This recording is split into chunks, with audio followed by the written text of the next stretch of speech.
오늘 11장 1절부터 18절까지 말씀을 보면 베드로가 예루살렘에 있는 교회 사도들과 성도들에게 보고하는 내용입니다. 유대에 있는 사도들과 형제들은 기독교 지도층인 사도들과 교인들이라고 볼 수 있어요. 이들이 베드로의 이방인 전도 소식을 듣게 됩니다. 하나님 말씀을 전하고 회개의 역사가 일어났으면 좋아하고 칭찬해줘야 하는 것이 마땅한데 오늘 말씀을 보면 말씀을 전한 베드로를 맹비난하고 있습니다. 이것은 이방인에게 말씀 전한 것을 비난하는 것이 아니라 같이 밥 먹었다는 것으로 비난을 하게 됩니다. 그 이유를 따지고 보자면 할례 받지 않은 사람들 집에 가서 같이 음식을 먹었다는 것은 율법, 즉 하나님의 말씀을 어겼다는 것으로 생각했기 때문입니다. 우리가 사도행전 10장 28절 한번 볼까요? 사도행전 10장 28절 제가 읽어드리겠습니다. 이르되 유대인으로서 이방인과 교제하며 가까이 하는 것이 위법인 줄을 너희도 알거니와 하나님께서 내게 지시하사 아무도 속되다 하거나 깨끗이 않다 하지 말라 하시기로. 이게 베드로가 한 말인데 베드로 역시 어떻게 알아요? 이 같은 행위가 이방인과 같이 밥 먹는 행위가 위법으로 법을 어기는 것으로 알고 있었어요. 근데 이것은 이방인 특히 할례 받지 않은 사람들의 식탁에는 레위기 11장에 나오는 부정한 그 식재료, 특히 돼지나 피가 들어간 그런 음식들이 나올 수 있기 때문에 같이 식사하지 말라는 것이 관습으로 쭉 이어져 내려왔던 거예요. 이게 얼마나 심각했냐면 우리 갈라디아서 2장 11절하고 13절 말씀 한번 볼까요? 갈라디아서 2장 11절하고 13절입니다. 303페이지에 있습니다. 누가 한번 읽어주실래요? 갈라디아서 2장 11절에서 13절. 게바가 안디옥에 이르렀을 때 책망한 일이 있기로 내가 저를 면책하였노라. 야고보에게서 온 어떤 이들이 이르기 전에 게바가 이방인과 함께 먹다가 저희가 오매 그가 할례자들을 두려워하여 떠나 물러가매 남은 유대인들도 저와 같이 외식함으로 바나바도 저희의 외식에 유혹되었느니라. 아멘. 자, 여기서 보면 바울이 누구를 책망하고 있어요? 베드로. 게바가 베드로예요. 베드로를 책망할 정도예요. 이게 뭐냐면 갈라디아서 지금 2장 12절 본문에 보면 예수 그리스도의 형제 야고보서를 쓴 그 야고보예요. 그 야고보까지도 이방인과 밥상 교제하는 것을 막고 있었어요. 막고 있어서 사람까지 보낸 거야. 베드로가 전적이 있으니까 또 밥상 교제할지 모르니까 가서 살펴봐라 했겠죠. 그래서 막고 있었어요. 지난 시간에도 말씀드렸지만 이 왜 교회 안에서 그 하나님 말씀 앞에 고정관념이 버려져야 되는 그 이유가 바로 여기에 있는 거예요. 하나님 말씀보다 뭐가? 내 생각이 앞서 나가면 하나님 말씀을 지킨다는 명분을 내세워서 교회의 전통이나 관습을 사람들한테 강요하게 되게 돼 있어요. 오늘도 그 내용이 이 성경에 나온 겁니다. 누가복음 6장 29절 97페이지에 있습니다. 한번 보실래요? 누가복음 6장 29절 한번 읽어주세요. 누가복음 6장 29절 97페이지입니다. 내 입뺨을 치는 자에게 젖뺨도 돌려내며 내 겉옷을 빼앗는 자에게 속옷도 금하지 말라. 6장 29절 누가복음 29절 누가복음 6장 29절 6장 29절 6장 29절 6장 29절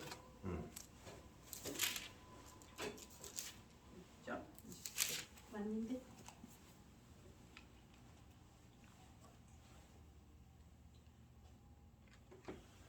이게 보면은 예수님께서는 어떤 말씀까지 하셨냐면 이렇게 어떻게 해요? 어떤 말씀이죠? 모든 것을 용서하라는 말씀까지 하셨어요. 근데 우리가 지금 제가 이게 잠깐만요. 제가 잘못 본 것 같아요. 97페이지.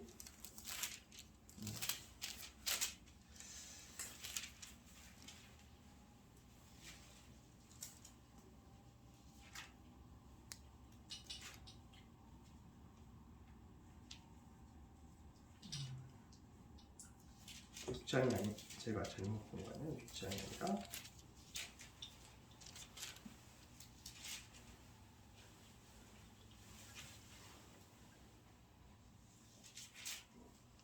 그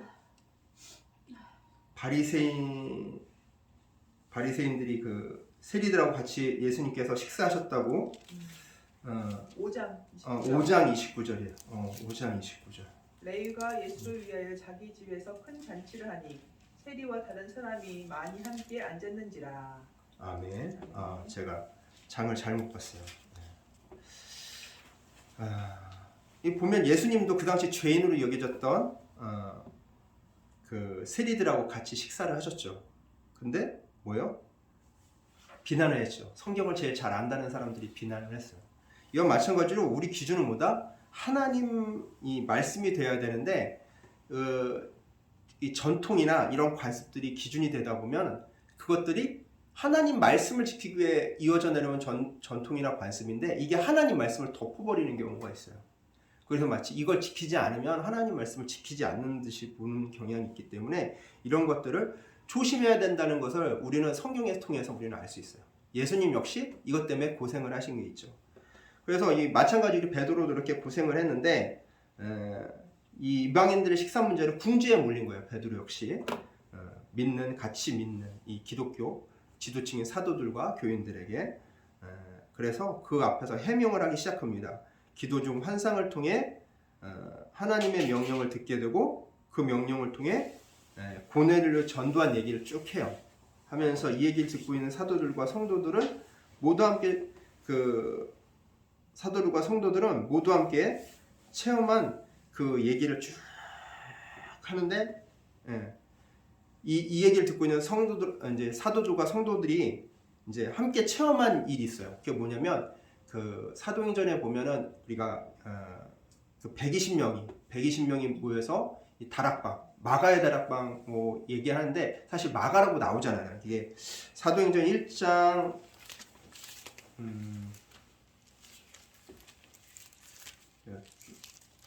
잘못 적어놔서 이제 한번 쭉 봐야죠. 1장 15절에 보면 이렇게 나옵니다. 모인 무리의 수가 약 120명이나 되더라. 그때 베드로가 그 형제들 가운데 일어서서 이르되, 그러니까 120명 그 안에 이 사도들하고 다 이 성도들하고 모여서 같이 기도하고 있었던 거예요.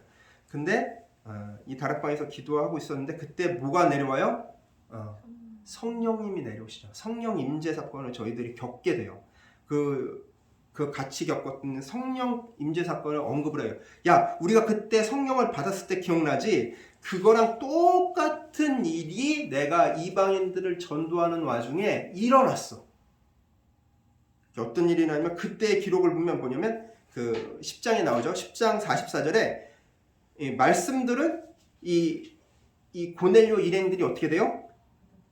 성령 임재돼요. 그리고 45절에 보면 베드로 일행이 이 말씀을 듣고 성령을 부어 주심을 보고 이 고넬료 일행에게 성령 부음을 주시고 보고 놀래요. 그리고 이 46절에 그 성령 부어진 거를 어떻게 알았냐면 고넬료 일행이 방언을 말하며 하나님을 높인 것으로 안다고 했어요.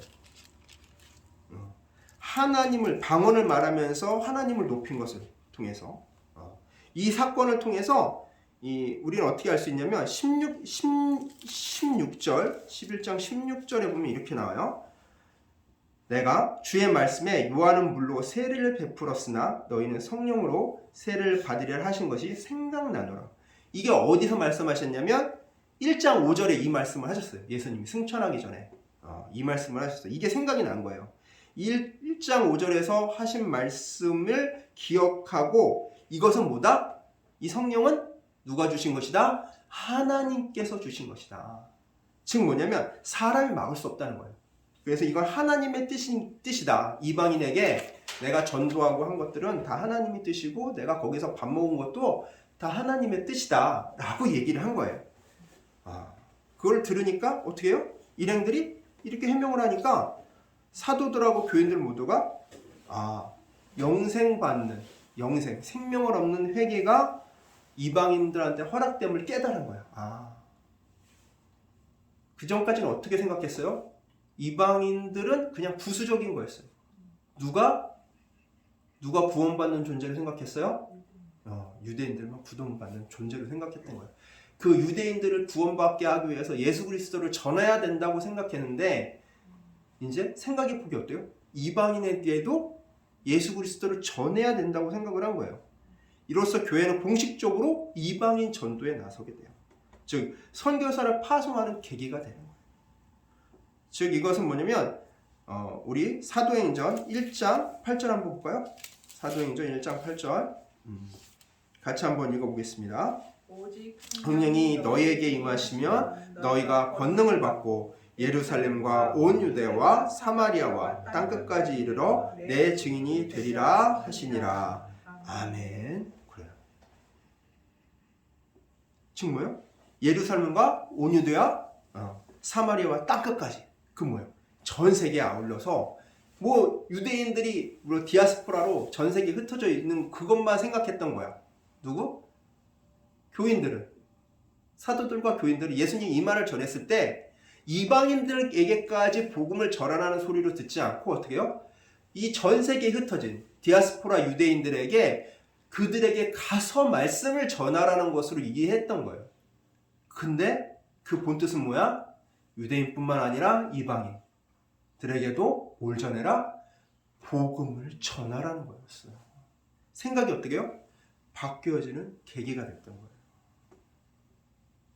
우리가 이렇게 어떠한 고정관념에 사로잡혀 있으면 어떻게 돼요? 하나님 말씀을 곡해해서 듣는 경우가 있어요. 그 본질을 제대로 보지 못하고 내 생각의 한계, 내 지식의 한계로 딱 틀을 만들어서 보는 거예요.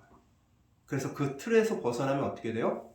하나님 말씀이 아니다라고 생각을 하는 거예요. 자, 오늘 그 예로 한번 봅시다. 10장 46절의 방언하고 2장 4절의 방언이 같은 걸까요? 다른 걸까요? 2장 4절은 어때요? 자, 120명의 성도들이 기도를 하고 성령이 내려왔죠. 그래서 무슨 말이에요? 방언을 하죠. 그 방언은 어떤 방언이었어요? 그 방언을 막 하니까 누가 알아들었어? 이방에서 살던 유대인들이 알았죠. 내가 살던 지역의 언어를 쟤네가 하네? 지금 뭐예요? 다른 언어. 외국어였어요, 외국어. 했던 방언이 외국어였다고. 그리고 10장 46절의 방언은 뭐예요? 신령한 언어. 입신 상태에서 보통 사람은 알아둘 수 없는 말을 하는 걸 이게 방언이라고 하는데 입신 상태가 뭐냐면 하나님과 하나 되는 그 하나를 이루는 상태로서 성령에 의해 극적인 기분이 되는 그런 상태를 얘기해요. 근데 이때 막 하는 말 있죠. 우리가 방언한다고 그러잖아. 응? 방언한다고 하는 얘기 들었죠. 우리 방언한다고 그러면 외국어 하는 게 아니라 그런 말을 하는 신령한 언어로 하는 거로 대부분 알고 있잖아요. 그러면 외국어 하는 것도 방언이라고 얘기하고 신령한 언어로 얘기하는 것도 방언이라고 얘기하는 건데 이게 다른 거예요? 다른 거로 생각할 수가 있지. 하나는 외국어 얘기하는 건데 그런 외국어로 내가 방언 받아서 외국어로 성수능란하게 하고 싶다. 그런 생각도 들 거 아니야. 그런 방언을 받고 싶은 사람도 있을 것이고. 야, 외국어 하는 거하고 신령한 언어 하는 거하고 이거 사람들이 이거 다르다고 생각을 한다고요. 근데 베드로는 뭐라고 그래요? 여기 설명을 하면서 둘 다 같다는 거야.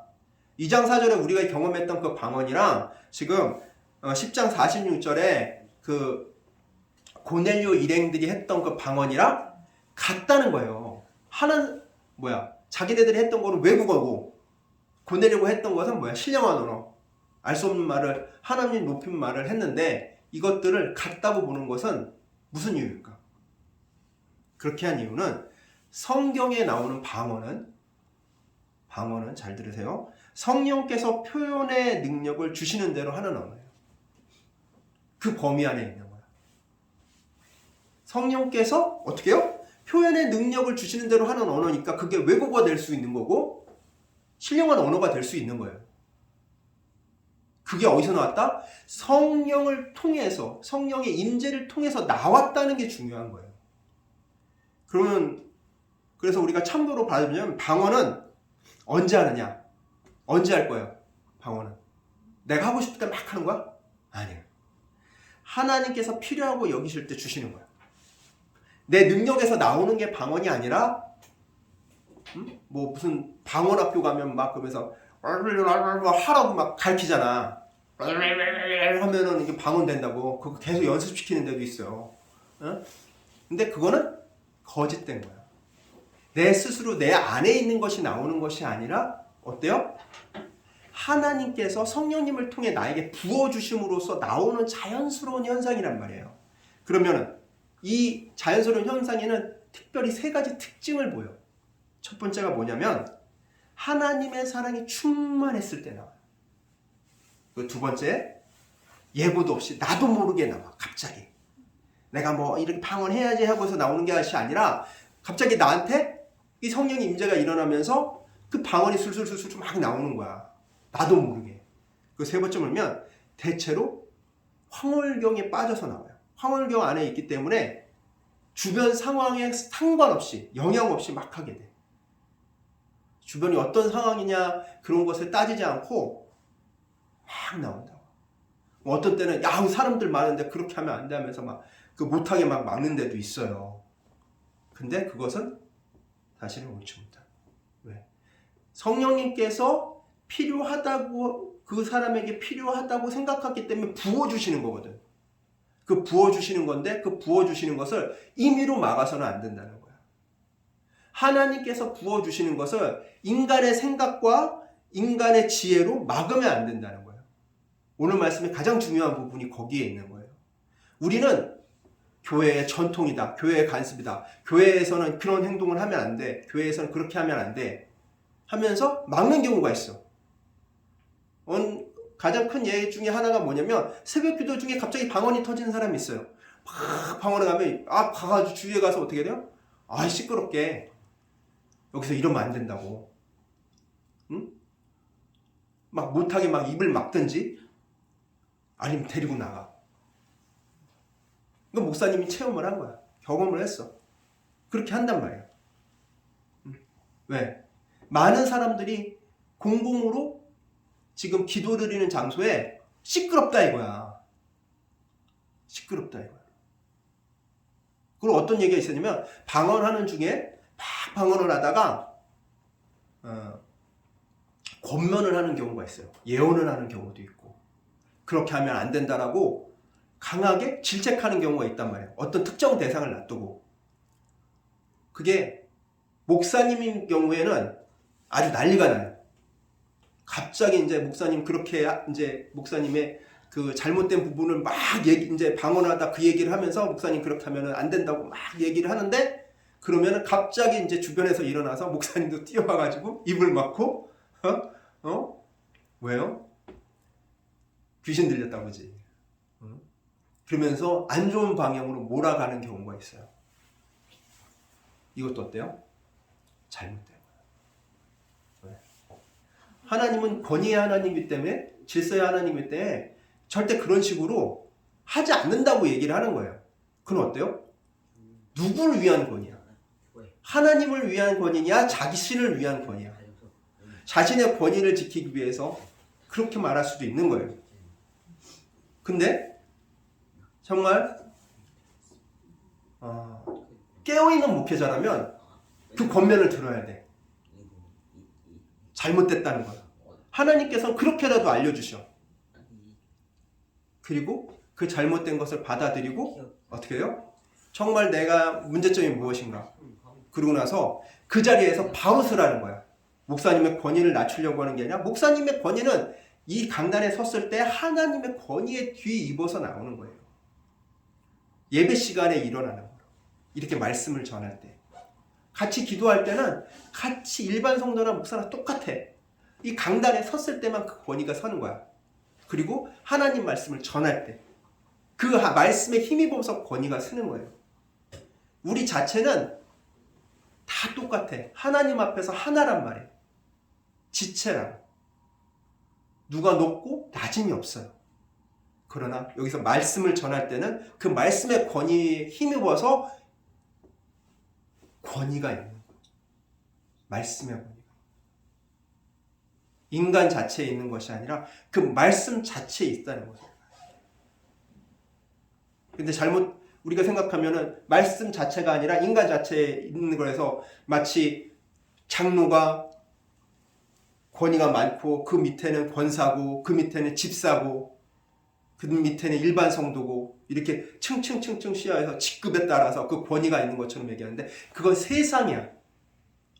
세상은 직급에 따라 권위가 나눠져. 하지만 교회는 직급에 따라 권위가 나눠지는 것이 아니라 말씀에 따라 권위가 나눠지는 거예요. 말씀을 전하는 사람이 권위가 있는 거예요.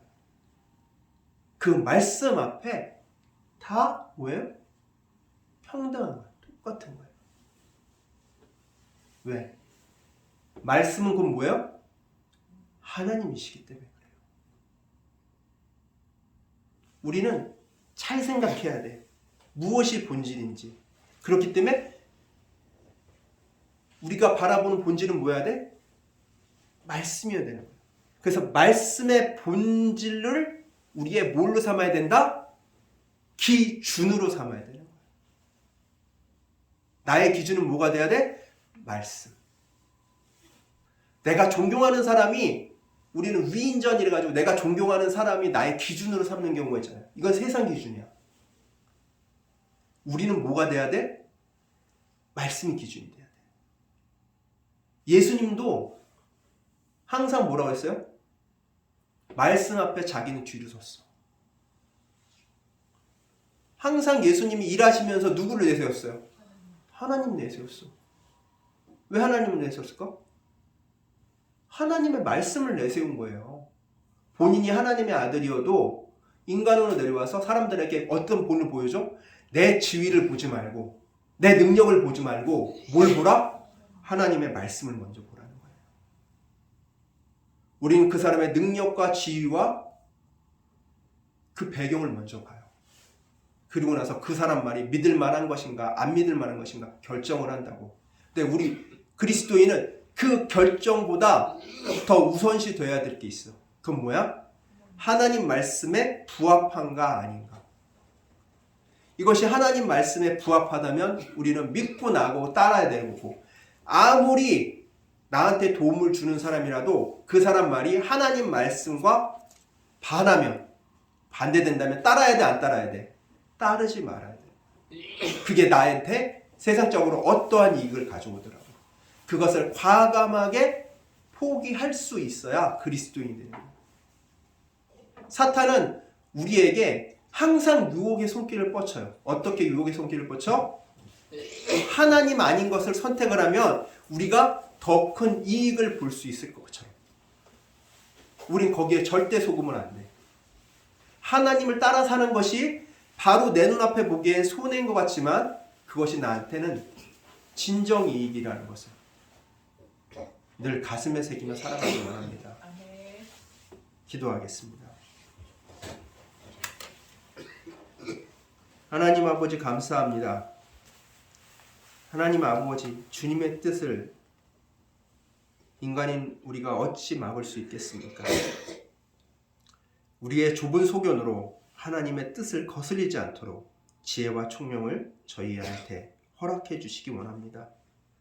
주님의 말씀과 말씀들이 우리 가슴과 머리에 박혀 잊지 않게 하시고 그 말씀의 본질대로 기준을 세워 잘 실천할 수 있도록 이끌어 주시옵소서.